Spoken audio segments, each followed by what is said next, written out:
Hey guys, here she is. Bum, ba bum, bum, bum, bum. The Nintendo Switch 2, and I want to talk about her. Yes, I really got one. This is obviously not a joke. It's right here. You can see it. Here's the Joy-Cons and everything in front of my face, hands, whatever the heck. This is physical. This is real. All that jazz. A lot of you out there might be like, "What the fuck?" And some of you out there might be like, "Hey, like, good job" or something. And yeah, I have a lot to say. I have a lot to say. So buckle up, sit tight, and we'll get into it. Um, First of all, everybody online, like all the controversy surrounding the system, they were kind of right. I mean, they are pretty much right, but it's also you have to take what they say with a bit of a grain of salt because it's definitely one of those situations where it's like that you don't really know until it comes out, which is what I was feeling every time I heard something about the system. But all the greed surrounds console, all the pricing stuff, all that jazz, that is very fair to be mad about. But virtually speaking, though, if you have a premium, if you already have like a Nintendo Switch Online membership plus the expansion pack, which I do, you should be good to go with this guy like right out of the box. Pretty much. I don't know. I haven't looked into the Kirby and the Forgotten Land upgrade thing yet. I don't remember if you have to pay for that or not, but I don't really want to talk about that stuff too much because I don't want the rain to really ruin this parade, if that makes sense. This is a beautiful piece of tech. There's no denying that. It feels like a system made for adults, which I understand that's like, oh no, because it's Nintendo and they're supposed to be family friendly, but it feels like if you've been a veteran fan of the Switch 1 and if you had it since the very beginning, this is for you. That's what the system definitely feels like. Um, it also feels like it just feels like a sturdier, stronger Nintendo Switch, an upgraded Nintendo Switch. Uh, I only have one game for it at the moment physically. I pre-ordered three games: Split Fiction, Yakuza Zero, Deluxe Edition, and Cyberpunk 2077. I got Mario Kart World with it digitally. I might buy it physically later, but $80 is a lot of money. But then again, I practically repaid that for this. I'll give it time. Plus, there's this. The cartridge flap is now metallic. Look at that. That's kind of cool, right? I'm not playing it currently, so I can take it out. I don't have the case with me. I think it's better if I don't show it.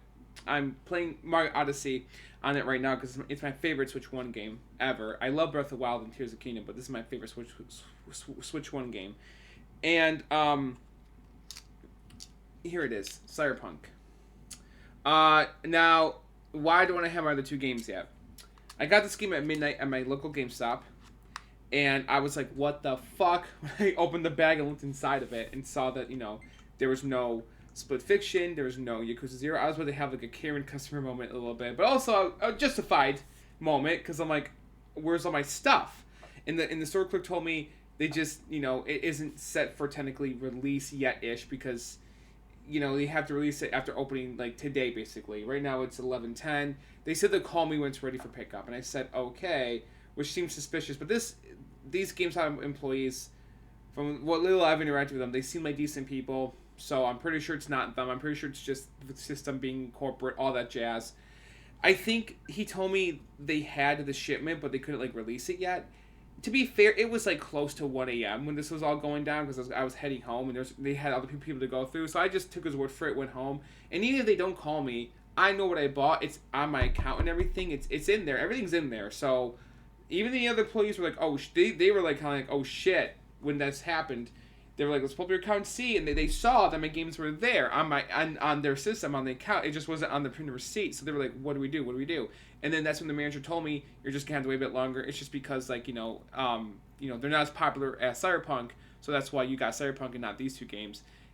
It seems convoluted and not really a reason for it to happen, but it's not something I should lose sleep or lose hair over, which I didn't because I'm still getting them. It's just like a few hour difference, I haven't even had the system for 24 hours yet. This is technically first impressions. I haven't even had it for 12 hours yet, technically. It's 11:11 a.m. right now. Make a wish, right? So, yeah. No, I only, yeah, no. And from what little I've experienced, this console is really beautiful. It is worth grabbing one and owning one. I will say that it's worth playing on. It is definitely no different than getting any other Nintendo system. So far, I had nothing but pleasant experiences on it. It feels very premium, strong, beefy. It's heavy. It's heavier than the Switch 1. If you want to buy a Switch 2 for your children, you have to make sure your kids are mature enough to handle this console. I'm sorry, I think it's required. This is not a baby's toy. This is not for a child. The Joy-Cons are not going to have slippy sliding problems like the first one did. No, this system feels like it's like meant to last. Like look at that. Look, it just clicks on. Like, it's fucking awesome. And I was really worried about the C button thing. To be fair, you're not even gonna like, if you don't want to use game chat, if you don't want to use the camera, if you don't want to pay for that kind of feature, you're not even gonna notice it's there. Both the home button and C button feel very distinct. I was playing it in like the dark last night, and like I tested between my finger between both buttons, and I'm telling you guys, I'm not justifying Nintendo doing that. That's not what this is. I'm just trying to say, don't stress, don't fret, don't worry, because it's not even going to be like a problem in like the long run. It's still awful that they did that. Okay, it is. Like, let's not deny that. Charging you to use a feature on their system, a physical button on their system, charging you extra money for that, especially if you're already an NSO member like I am, expanded pack like I am. What the fuck, man? I think in a year's time I'm gonna have to pay for it. I don't know. That's really scummy. It should come with Nintendo Switch Online. It absolutely should. Yes, it should. So should at least the visual upgrades should at least come with that too, which Breath of the Wild and Tears of the Kingdom do. Let me check Kirby really quick, because I don't think it does. I think you have to pay separate for Kirby. I got the Penny's big breakaway demo right there. I haven't played it yet. I didn't know the game had a demo. I really want to play that game because it's made by Sonic Mania team. And also, Luigi's Mansion 3 should get the free visual upgrade alongside Mario Odyssey. I hope it gets it later on, man. It should. Come on. Why does Mario Odyssey get a free visual upgrade, but the other games don't? That don't make no sense. Anyways, let me see. Kirby. Yeah, in the Forgotten Land. Yeah. Let me see. Oh,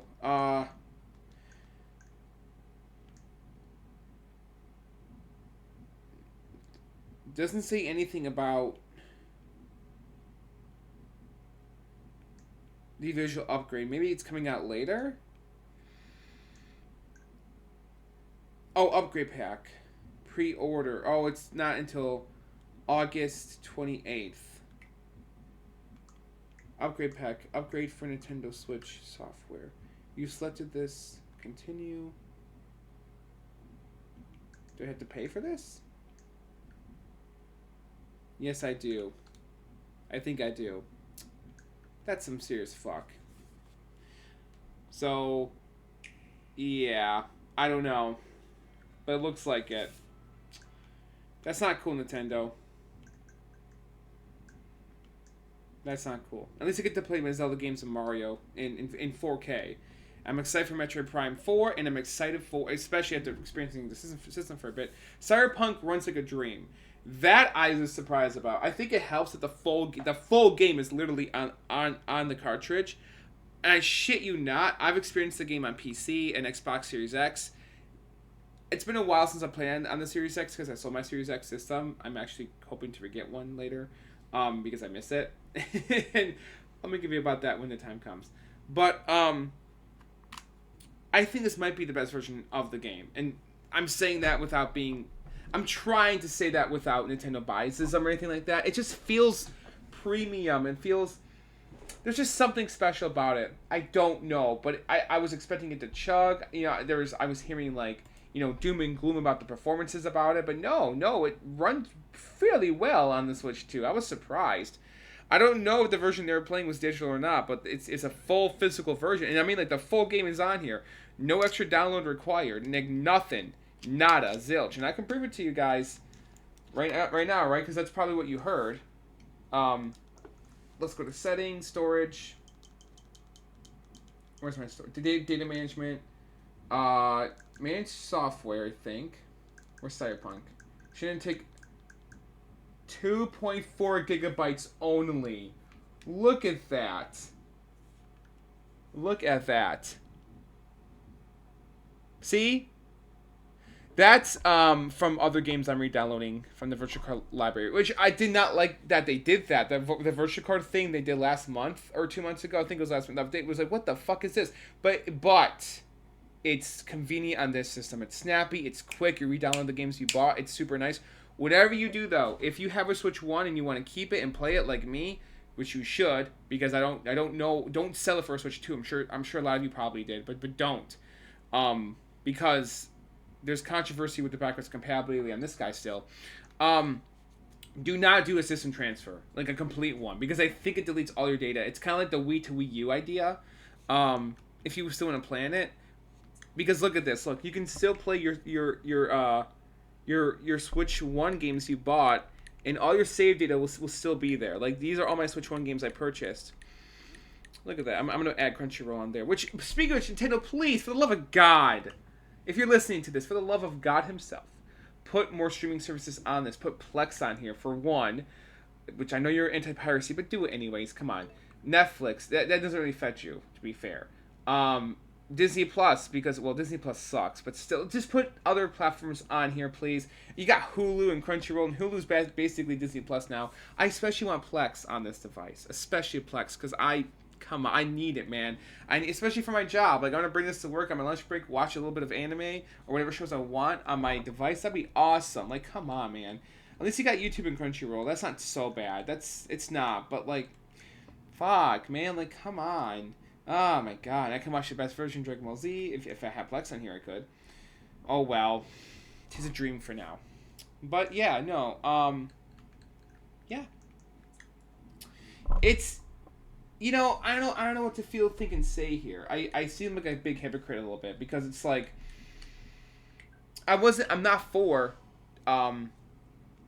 company loyalty. I'm not for, or brand loyalty. I'm not for that at all. I'm not. But I'm not really a brand loyal Nintendo guy. If I was, I would have like every like controller, versions of games they sell. No, I only have a select few things. You know what I mean? Would I collect everything if I could? If I had the money to do that? I have no idea. Maybe. I mean, I do love Nintendo to a certain extent, but I'm not. I can't justify what they've done, and not everyone's like me. I really fucking hope that we see a big shift, change, movement, a big movement in this pricing situation. I do think there should be some law control, like a legal law control on electronic pricing. I do think with tariffs right now, who knows if that's even possible, and scalping. Definitely. I think there should be some kind of law on scalping and some kind of law on electronic pricing, or just pricing on entertainment products in general. Like toys, video games, movies, TV shows, songs, all that jazz, which that stuff's not really affected. But yeah, because having select pricing, that is a terrible idea. For all we know, there could be a game that comes out at $100 or $120. Even if it's a fucking Nintendo game. Even if it's like Breath of the Wild 3 or some crap, like a premium big fat Zelda game. Would you really want to pay $100 to $150 for that? Even if it's worth it, even if it's worth that price, is that really what you want to do? Ask yourself that, honestly. Does that seem right? You know what I mean? It's like paying for a premium steak, I guess. That's like $100, and it was like totally worth it, but then maybe you thought, that could have been a bit cheaper. I mean, like, come on, guys. I'm not one to say just don't buy it, but you should vote with your wallet. But then here I am doing this, so it's like, can I really say that? No. And I don't think that's a fair argument. Or I don't think it's right or fair to tell people don't buy it, because it's like, there's people like me who are weak, man. It's not about that. There's nothing wrong with wanting the fucking thing. A lot of people have said, which is true. That's true. There's nothing wrong with wanting it. It's not our fault that these systems, these devices, these machines are priced the way they're priced, but we're not making it any better, right? We're not. So I'm hoping that the dumb fucks like me and other people who bought these at launch, that's it. And the regular people, the masses, are like, we're not buying that until the price drops. That's what I hope happens. Because character, appeal, I'm talking about like Mario, Link, Samus, Donkey Kong, all the fun, fluffy characters Nintendo has. That's what they're relying on for them to sell these machines, for this to work. You might argue, no, it isn't. Yes, it is. Because you don't know how good a game is unless if you play it, and nobody's really going to care about that too. Or most people, I should say, not nobody. Most people will not care how good a game is. They just care about the pricing at the end of the day. I feel like that's going to happen. Okay, there's a reason why Steam is so fucking successful. Why is Steam on PC so successful? Steam sales. They're fair. They're an awesome company. Nintendo's being run by a former EA executive. That should tell you everything you need to know about this if you've been in the know. At least if you know this much about gaming news, this much about it, you should know that being run by a former EA executive is a major red flag. Major, no. Doug Bowser needs to either retire, get fired, get out of there, or change his business approach, okay? I don't want to be a dick to the guy because I think he's friends with Reggie, and Reggie also, basically recommended him, but I don't think Reggie knew because he called him out after all this happened. So I don't think Reggie knew that he was going to do all of this. I don't think he did. So, what am I trying to say here? I'm saying being fair to your consumers and having good customer service makes you successful. It does. No matter what. Reggie has a whole book about that. It's true. Now out of the big three, Microsoft, Sony, and Nintendo, who is doing the best right now for customer service? Who is the most benefactor gaming related company right now? I think it's Microsoft. I think it's Xbox. I do. They're kind of having a huge comeback with the current games. Game Pass and is a really awesome deal. So it is, and they don't overcharge you for their stuff. Well, that's not fully true. They did up the price on their systems, which does suck. That does suck. There's even a guy in line last night that was defending $80 prices. And I was like, dude, no. And I'm going to say something that I'm sure at least one of you has been thinking, but not a lot of people really talk about, because maybe some of you out there don't know this. Digital video games should not be $80. You cannot tell me any different.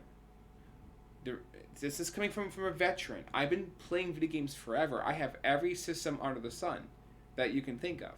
I just don't have a Sega Master System, a 32X. I used to have them, but they're gone now. And I don't have an Atari 2600 or a Panasonic 3DO. I used to have those four systems, but not anymore. But I have everything else. I have every Sega console with the exception of a Master System and a 32X. I just have a power-based converter instead.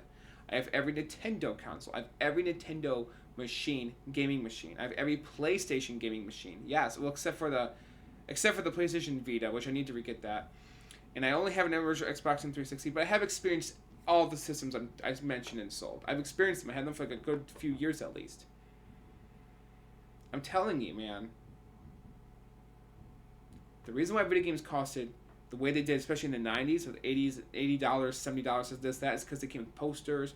They came with an actual cartridge with the full game on it. They came with paper. They came with a lot of paperbacks. They came with a lot inside that box. A lot of stuff. And we need to address that elephant in this room here. Economics were very different back then. The economics are tougher more than ever now. That does matter. It does. I'm lucky enough to be able to do this. Not everyone is. I'm very fortunate enough to do this. Not everyone's going to be. That's very true. I feel awful that I am a part of catering towards, towards the financial problem of video games prices spiking. I do. But I'm also somebody who values experience, right? Of something that may be worth it. And so far, it's not even been a full day for me yet. I think the Switch 2 was worth it. I spent close to $1,000 though. So it's it was like 700 or so. I think it was a bit under 8, which is a lot of money. But I bought 3 games with it and the camera. So take it for what you will. And Mario Kart World technically, so 4 games, yes. And I am going to get that GameCube controller when I can. Yeah. It's not fair for everybody. I'm sure some of you to a lot of you will be mad at me. And I understand. I do. But this is my life, But I think I am kind of making it public by putting it on the internet. So, I am. I get it. I'm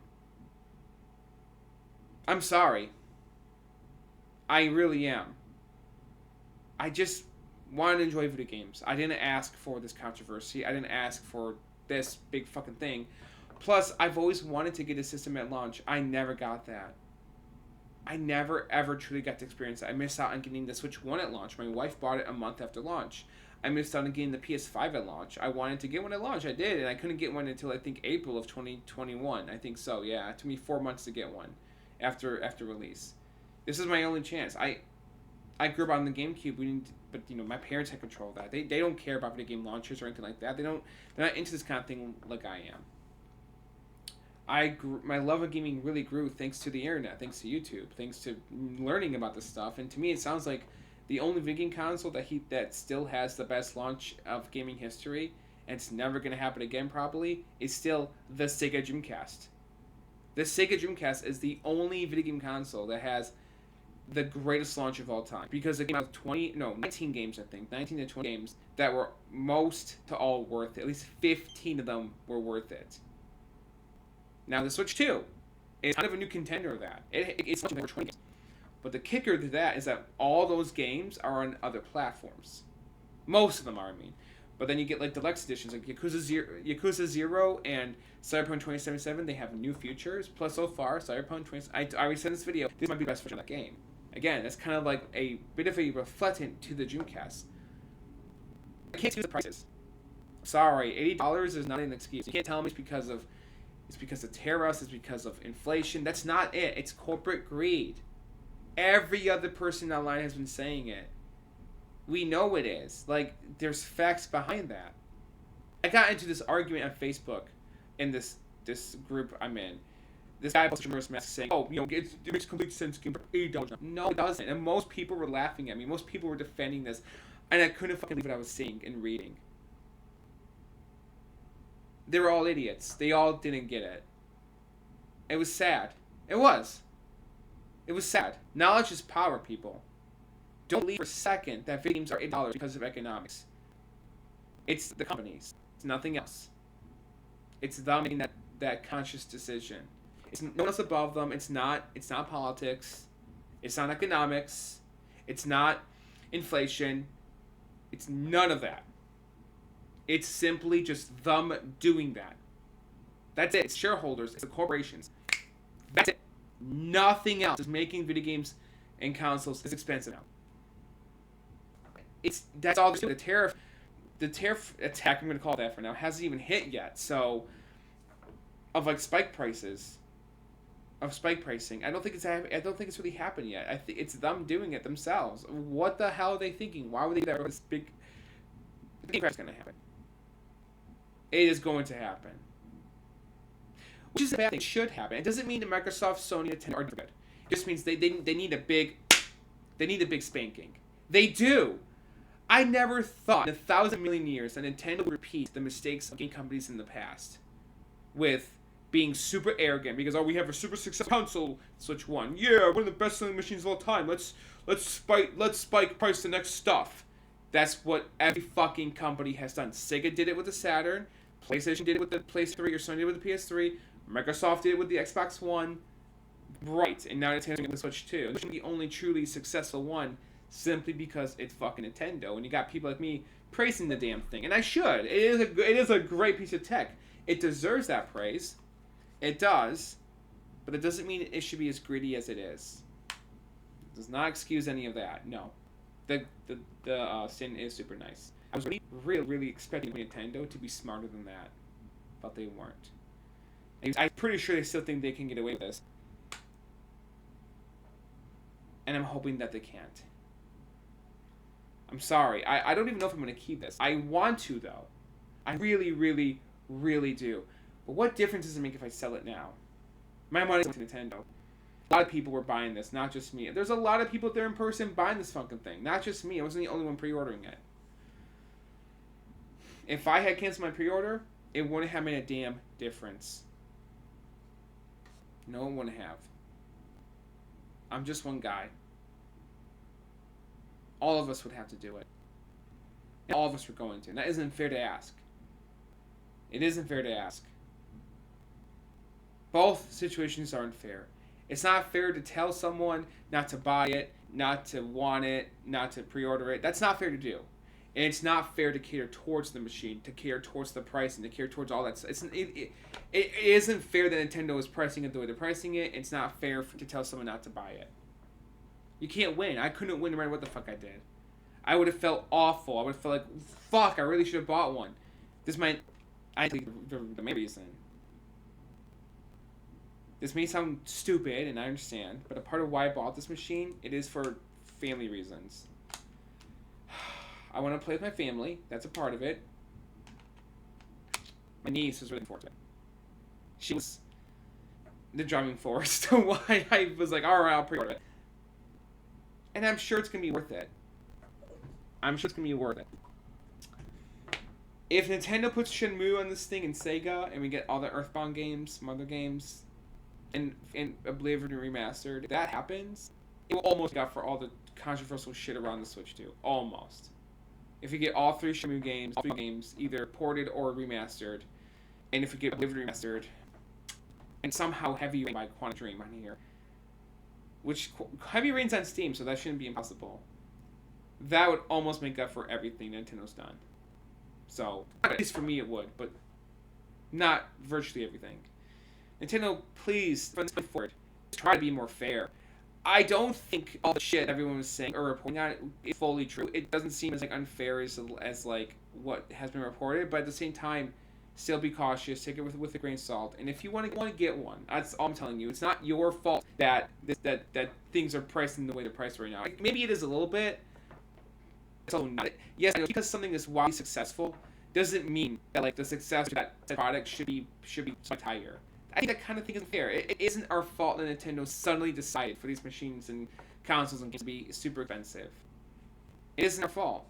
And I'm telling you, if they do that again, especially next generation, or even Switch 2, if Nintendo does this again, like, games are $100, Switch 2's now $500 or $550, which I can totally see that may be happening. If they do it again, I'm pretty sure it'll drop. I don't know, but I can't see anybody in America, especially if we're going through like a huge financial crisis, which this is apparently Nintendo's biggest fucking, region. America is their biggest financial region. The country that's currently in financial jeopardy. What? Fuck, Nintendo. Jesus. We'll see what happens, ladies and gentlemen. Pray and hope. Godspeed, all that jazz. If you want to get one, get one. If you want to sit across, like, never. That's fine, too. Until the price drops. That's fine. More power to you. I hope it happens. I really do. I think the Switch 2 should have been $400. But this doesn't really feel like a $400 system. It feels like a $450 system. I can't believe I just said that. But, yeah. It is super nice. Yes. The plastic feels good. It's very premium. It feels very, like it has a finish to it. The Joy-Cons, I cannot see these ever breaking. This is super sturdy on the side. Just don't do this too much to it, and you should be good. If you're gonna, again, like I said earlier, if you're gonna have your kids play this, be careful, please. Alright. That's it. Peace out. This is the first Nintendo official console, besides maybe the original DS Lite. This is the first official Nintendo machine that ever came out that feels like it's made for that feels like it's made for adults. It does not feel like it's made for children at all. Alright, well, have a good one. Bye, guys. I'm gonna go play some more.